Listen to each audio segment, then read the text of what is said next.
Assalamualaikum warahmatullahi wabarakatuh. Di sini kami dari kelompok 5 dalam mata kuliah manajemen perubahan akan memaparkan materi mengenai bentuk-bentuk strategi perubahan. Sebelumnya, anggota kelompok kami yang pertama ada Vivi Fardila, kemudian Nur Mujaidah, Dimas Arif, Mita Rahayu, dan juga Tutu Goswasono. Yang pertama adalah konsep dari perubahan dan kehidupan. Setiap hal di dunia akan mengalami perubahan. Tujuan dari setiap langkah perubahan adalah mempertahankan dan melangsungkan kehidupan. Selain itu, berubah artinya beradaptasi, menyesuaikan diri, dan menjadi lebih berdaya untuk mempertahankan dan meneruskan kehidupan. Hal ini menjadi alasan utama bahwa setiap perusahaan juga harus senantiasa melakukan perubahan seiring berjalannya waktu dan seiring perkembangan zaman. Berikut adalah contoh langkah-langkah perubahan yang dapat dilakukan oleh sebuah perusahaan. Yang pertama ada restrukturisasi ulang atau debt restructuring, kemudian melakukan pemutusan hubungan kerja atau layoff, mengurangi jam kerja atau downsizing, menutup sebagian kantor cabang dan anak-anak perusahaan atau divesting, kemudian mengurangi atau memangkas biaya tertentu, kemudian re-engineering, menetapkan strategi baru atau total quality management, menggandeng mitra baru yang lebih kuat atau strategic alliance, kemudian mengganti manajemen, dan yang terakhir adalah menutup perusahaan dan juga likuidasi. Selanjutnya, perubahan yang terjadi pada lingkup organisasi atau perusahaan dibagi atau digolongkan menjadi dua, yakni perubahan strategis dan juga perubahan operasional. Yang pertama adalah perubahan operasional, merupakan perubahan berskala kecil yang bersifat parsial dan umumnya tidak menimbulkan dampak yang luar biasa bagi sebuah divisi atau unit usaha lainnya di dalam perusahaan atau organisasi. Kemudian perubahan yang kedua adalah perubahan strategis, yang mana pengertiannya adalah perubahan yang berskala luas, menimbulkan dampak yang luas dan juga memerlukan koordinasi serta dukungan dari tiap unit terkait atau bahkan seluruh komponen perusahaan atau organisasi. Perubahan strategis dibagi menjadi 3 macam. Yang pertama adalah perubahan budaya dan nilai dasar perusahaan. Perubahan ini harus dikaitkan dengan strategi dan lingkungan perusahaan. Perubahan ini juga membutuhkan dukungan dari semua pihak dan memakan waktu yang cukup lama. Yang kedua adalah perubahan arah atau fokus bisnis. Perusahaan bisa mengubah arah atau fokus pada bisnis yang sama dengan konsumen yang berbeda atau memasuki bidang bisnis yang baru dengan menutup bisnis lama atau tetap membiarkannya, namun perusahaan tersebut harus menciptakan produk yang baru. Yang ketiga adalah perubahan cara kerja untuk meningkatkan efisiensi, penghasilan, atau pemakaian sumber daya. Selanjutnya, perubahan radikal dan perubahan inkremental. Perubahan radikal cenderung mengubah referensi, arah, dan kebijakan organisasi. Biasanya perubahan ini mentransformasi seluruh bagian institusi, misalnya perubahan struktur organisasi dari vertikal fungsional menjadi metrik horizontal teamwork. Perubahan ini melibatkan lahirnya suatu terobosan berupa struktur yang benar-benar baru dengan proses bisnis yang berbeda.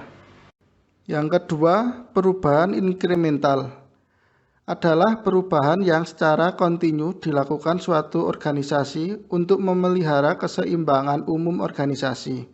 Biasanya perubahan seperti ini dilakukan terbatas pada salah satu bagian organisasi dan dampaknya relatif hanya dirasakan oleh bagian itu sendiri.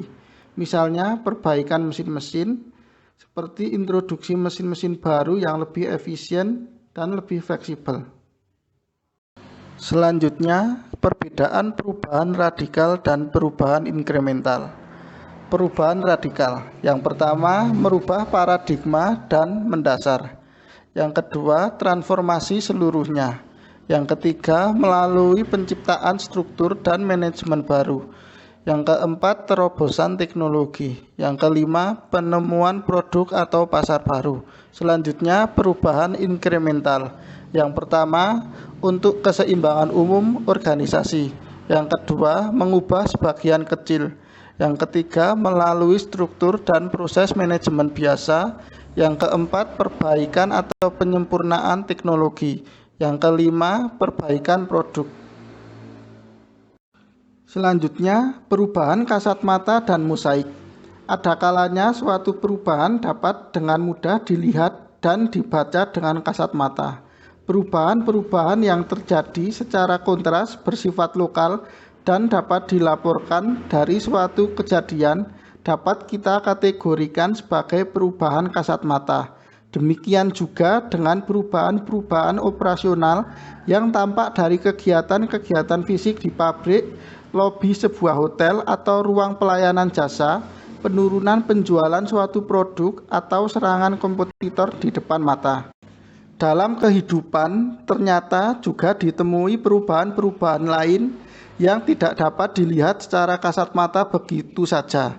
Seringkali untuk melihat perubahan ini, Anda memerlukan pihak ketiga yang bertindak untuk mengumpulkan mosaik atau potongan yang terpisah-pisah dan melakukan analisis terhadap kecenderungan yang terjadi di tempat-tempat yang saling terpisah satu sama lain dengan rentang waktu yang berjauhan. Kita sebagai awam tidak dapat membaca serpihan-serpihan itu dengan mudah sebelum seseorang mampu merangkum dan mengajukan hasil analisisnya. Semua perkembangan itu terlalu sulit dan mahal untuk dikaji sendirian oleh suatu orang pengusaha. Oleh karena itu, kita membutuhkan bantuan para analisis untuk mengumpulkan serpihan-serpihan mosaik itu dan merangkumnya menjadi sebuah kajian utuh yang menggambarkan arah perubahan ekonomi. Selanjutnya, pembaruan perusahaan. Perubahan strategis suatu perusahaan dibedakan ke dalam 3 kategori. Yang pertama, transformasi manajemen. Transformasi manajemen biasanya dilakukan oleh perusahaan-perusahaan yang sehat atau perusahaan yang mulai menangkap adanya sinyal-sinyal yang kurang menggembirakan. Biasanya pada saat itu perusahaan mengajukan pertanyaan-pertanyaan seperti yang pertama, hal-hal tidak patut apa yang telah kita lakukan. Yang kedua, hal-hal apa yang mampu membuat kita menjadi lebih baik. Selanjutnya, kategori yang kedua yaitu manajemen turnaround. Manajemen turnaround biasanya dilakukan kalau suatu perusahaan sudah mulai menghadapi persoalan-persoalan yang agak pelik dan melibatkan pihak-pihak yang lebih luas. Namun pada tahapan ini disadari perusahaan masih mempunyai sumber daya pada sisi aset dan waktu yang memungkinkan untuk melakukan manuver-manuver perbaikan.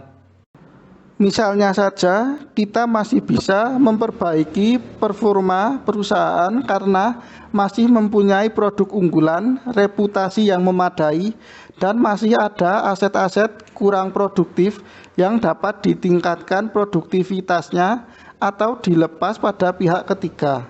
Kita mungkin masih mempunyai ruang yang cukup luas untuk melakukan negosiasi ulang kepada para kreditor dan masih mempunyai persediaan kas yang memadai untuk jangka waktu tertentu.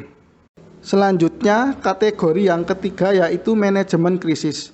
Manajemen krisis biasanya dilakukan kalau perusahaan sudah memasuki masa krisis, yaitu saat perusahaan mulai kehabisan darah atau cash flow dan energi yang berupa reputasi dan motivasi.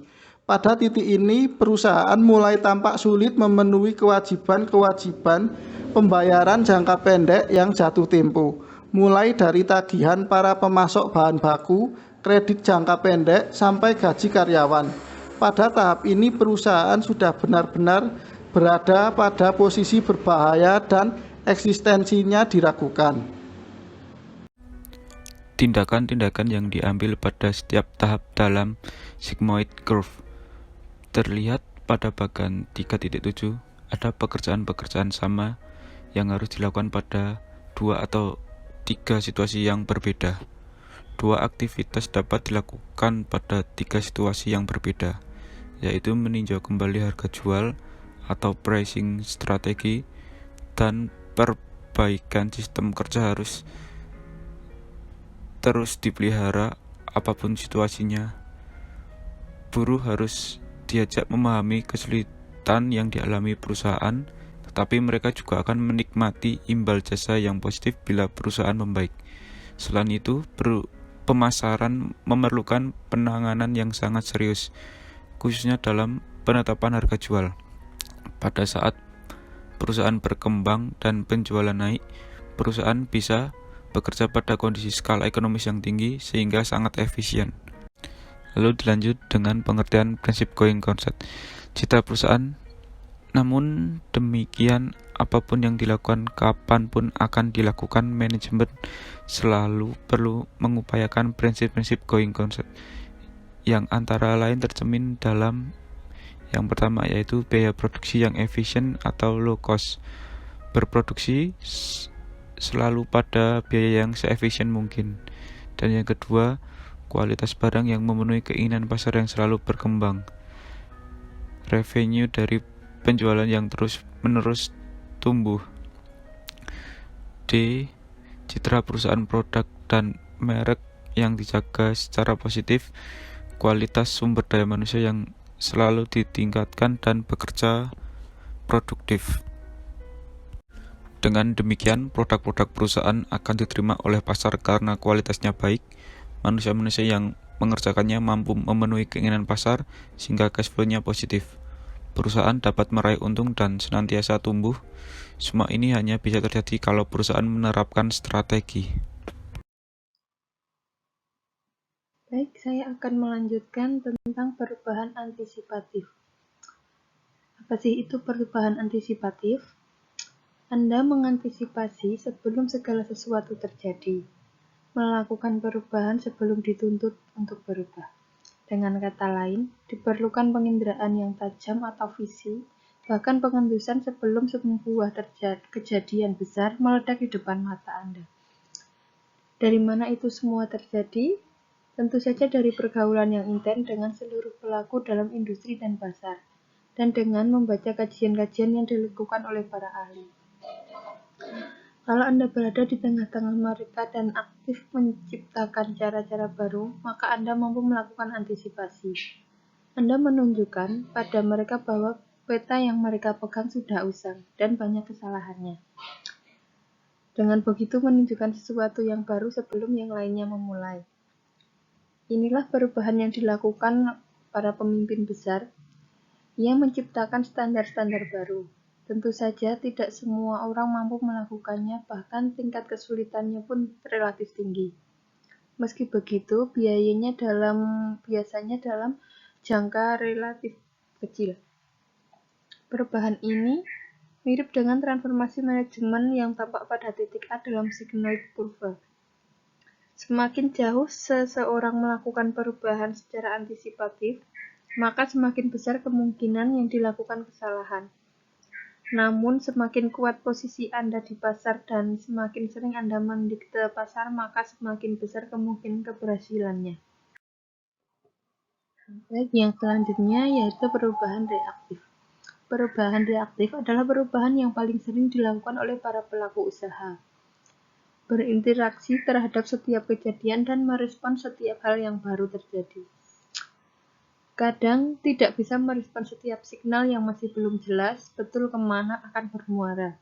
Signal itu masih akan dibentuk oleh ribuan pihak, sampai akhirnya mengkristal menjadi sesuatu yang jelas. Semakin tidak jelas signal itu, maka semakin besar orang menunggu dan baru bereaksi setelah jelas. Perubahan reaktif seperti dari bunyi katanya atau reaktif memang berkonotasi negatif. Orang sering membandingkannya dengan perubahan proaktif yang artinya antisipatori. Tetapi tentu saja hal ini belum tentu benar.